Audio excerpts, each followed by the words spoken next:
le marché africain. Parlons d'une notion importante pour les investisseurs.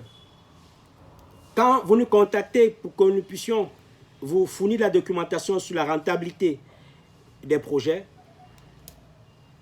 quand vous nous contactez pour que nous vous fournissions des informations sur la formation du résultat, il y a un élément important qui apparaît en micro-industrie, c'est le point mort et le seuil de rentabilité.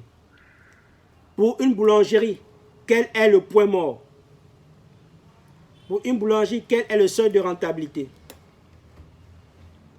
Le point mort dépend, n'est-ce pas, de beaucoup de paramètres. Qu'on quitte d'une boulangerie à l'autre, le point mort peut varier. Mais quand on est dans le même pays, le point mort est sensiblement la même chose. Le point mort, par exemple, d'une boulangerie au Cameroun est différent du point mort d'une boulangerie au Sénégal. C'est différent du point mort d'une boulangerie à RDC. C'est différent du point mort d'une boulangerie au Burkina Faso. C'est différent du point mort d'une boulangerie au Bénin, au Mali, en Côte d'Ivoire, en Guinée-Conakry, au Gabon, au Nigeria. Ça, c'est très important. Alors, le point mort, c'est quoi simplement? Pour nos étudiants, c'est la quantité de pain produit pour que le résultat soit égal à 0. Donc, c'est un petit calcul que nous faisons pour vous quand vous voulez investir.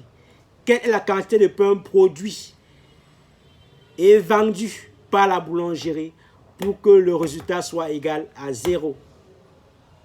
Donc, c'est à partir de là que vous commencez à devenir rentable. Vous devez connaître votre point mort. Vous devez connaître votre seuil de rentabilité. La seuil de rentabilité, c'est le chiffre d'affaires que vous devez réaliser pour commencer à être rentable. Si vous n'atteignez pas ce chiffre d'affaires, vous ne serez pas rentable. Mais dès que vous atteignez ce chiffre d'affaires, chaque fois que vous allez augmenter, votre rentabilité va commencer à être, va également s'augmenter. C'est important.